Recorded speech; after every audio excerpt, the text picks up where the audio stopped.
નમસ્કાર ગુજરાત ફર્સ્ટ સાથે હું છું ધ્રુવિશા આપતી સાથે તમામ મહત્વના સમાચારોની શરૂઆત કરીએ તો દિલ્હીમાં એનડીએની સંસદીય દળની બેઠક મોન્સૂન સત્રમાં એનડીએની સંસદીય દળની પહેલી બેઠકમાં એનડીએના તમામ સાંસદો હાજર રહેશે। બેઠકમાં વડાપ્રધાન મોદીનું સન્માન કરાશે। ઓપરેશન સિંદૂરને લઈ વડાપ્રધાનનું સન્માન થશે તો પીએમ મોદી તમામ સાંસદોને સંબોધન પણ કરવાના છે।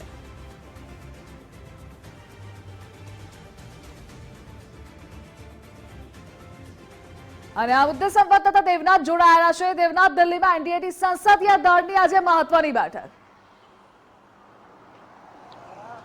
बिल्कुल, देखिए संसदीय दल की बैठक ऐसे वक्त में बुलाई गई है जब संसद का मानसून सत्र चल रहा है और विपक्ष सरकार पर कई मुद्दों को लेकर हमलावर है, चाहे बिहार का एसआईआर का मुद्दा हो या फिर ऑपरेशन सिंदूर पर चर्चा करने को मुद्दा को लेकर हो।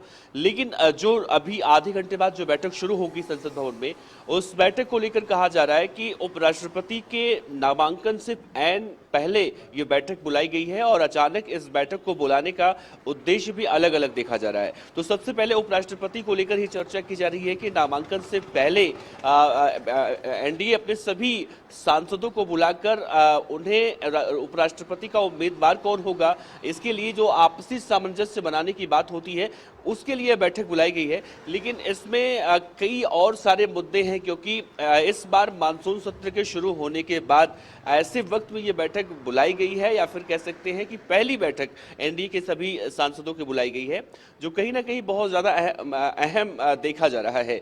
21 अगस्त को या फिर एनडीए की तरफ से कहा जाए कि उपराष्ट्रपति का उम्मीदवार कौन होगा, इसका भी नाम के ऐलान का हो सकता है।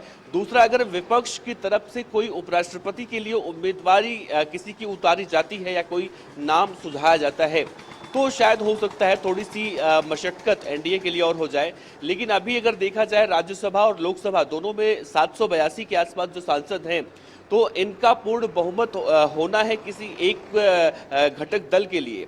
तो ऐसे में उम्मीद यही जताई जा रही है कि बीजेपी या फिर एनडीए अभी मजबूत पाले में है, उससे कोई दिक्कत नहीं हो सकती है। लेकिन प्रधानमंत्री नरेंद्र मोदी कुछ गुरु मंत्र अपने सभी सांसदों को देंगे जो एनडीए घटक दल में शामिल हैं। तो ऐसे में ये बैठक काफी ज्यादा महत्वपूर्ण देखी जा रही है। और सदन के बीच में, क्योंकि सदन अभी चलना है मानसून सत्र, तो ऐसे में बहुत सारे मुद्दे और हैं। क्योंकि अगर आज तक की बात की जाए तो अभी तक का जो सदन सत्र चल रहा था उसमें अभी देखा जाए तो कोई भी हल नहीं निकला है, या फिर यूं कहे इतना दिन वेस्ट हो चुका है। तो ऐसे में आगे के जो दिन बचे हुए हैं उसे भी कैसे सुचारू रूप से चलाया जाए, कैसे अहम बिल जो बचे हुए हैं, जो पेश होने हैं, पास होने हैं, उन सबको पास कराया जाए। तो इन सब मुद्दों को लेकर प्रधानमंत्री नरेंद्र मोदी इस मीटिंग में अपने सभी सांसदों को गुरु मंत्र दे सकते हैं। जी देवनाथ, जोड़ा बदल आभार आपको।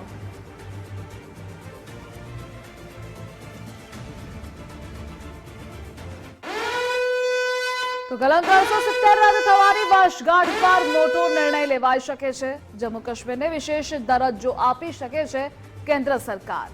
પીએમ મોદી કેન્દ્રીય ગૃહમંત્રીને મળ્યા હતા રાષ્ટ્રપતિ દ્રૌપદી મુર્મુ। રાષ્ટ્રપતિ દ્રૌપદી મુર્મુની બેઠક બાદ અનેક અટકળો તેજ થઈ છે। કલમ 370 રદ થવાની વર્ષગાંઠ છે, મોટો નિર્ણય લેવાની સંભાવનાઓ પણ છે। જો કે જમ્મુ કાશ્મીરને વિશેષ દરજ્જો પણ કેન્દ્ર સરકાર આપી શકે છે। तो बैठकों बाद आ अटकळो तेज थई चूकी है। पीएम मोदी केंद्रीय गृहमंत्री ने राष्ट्रपति द्रौपदी मुर्मू मळ्या हता अने राष्ट्रपति द्रौपदी मुर्मूनी बैठक बाद ज अनेक अटकळो वहेती थई हती। आ मुद्दे न्यूज वॉर रूमथी सहयोगी विजय जोड़ायेला छे। विजय, कलम 370 रद थवानी वर्षगांठ पर मोटो निर्णय लेवाई शके छे अने बैठक बाद अटकळो पण तेज थयेली।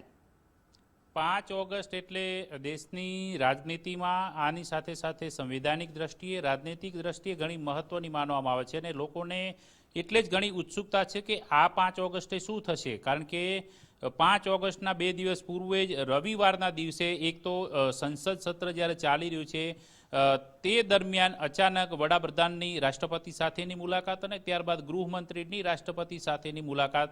આમ તો સામાન્ય રીતે એવું માનવામાં આવે છે કે સત્ર શરૂ થાય ત્યારે અથવા સત્ર પૂર્ણ થાય બાદમાં રાષ્ટ્રપતિ સાથે વડાપ્રધાન આ રીતની ઔપચારિક બેઠક કરતા હોય છે। પરંતુ મધ્ય સત્ર વચ્ચે એટલે કે સત્ર ચાલુ છે અને તેમની સાથે મુલાકાત કરી અને 5 ઓગસ્ટની તારીખ જ્યારે આજે છે ત્યારે એને લઈને ઘણી ઉત્સુકતા હતી કે કંઈક મોટું થવાનું છે। આ કંઈક મોટું થવાનું છે. શબ્દોમાં ઘણી બધી બાબતો અત્યારે આવે છે, જેમાં જમ્મુ કાશ્મીરને પૂર્ણ રાજ્યનો દરજ્જો પુનઃસ્થાપિત કરવાથી લઈને યુસીસી સુધીની અટકળો લાગી રહી છે કે આખરે સરકાર શું કોઈ મોટો સંવૈધાનિક નિર્ણય કે રાજનીતિક નિર્ણયની જાહેરાત આજે કરી શકે છે.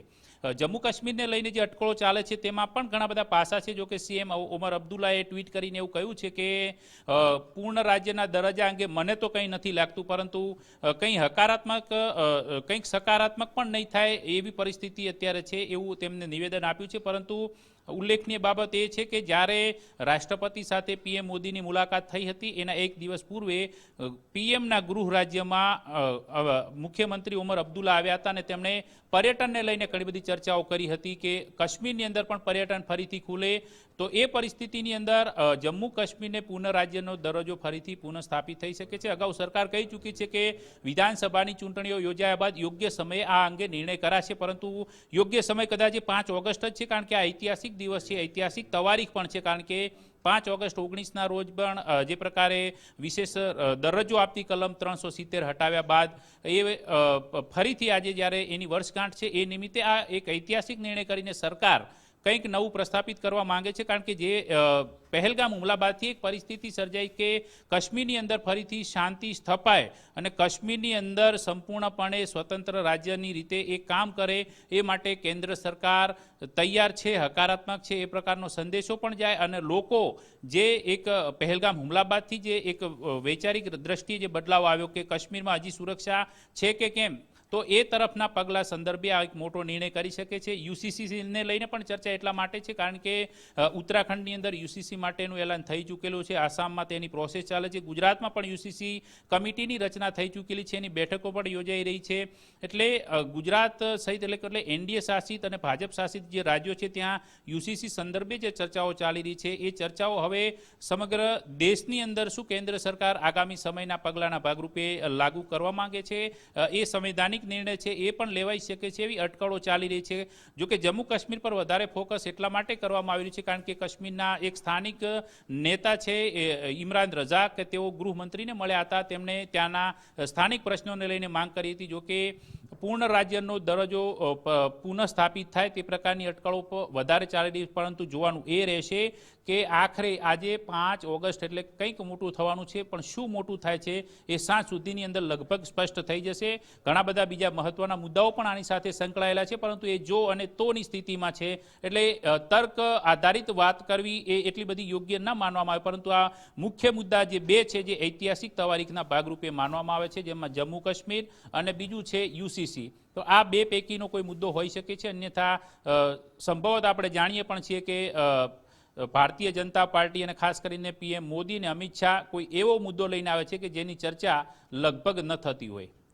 જે વિજય જોડાવા બદલ આભાર આપનો.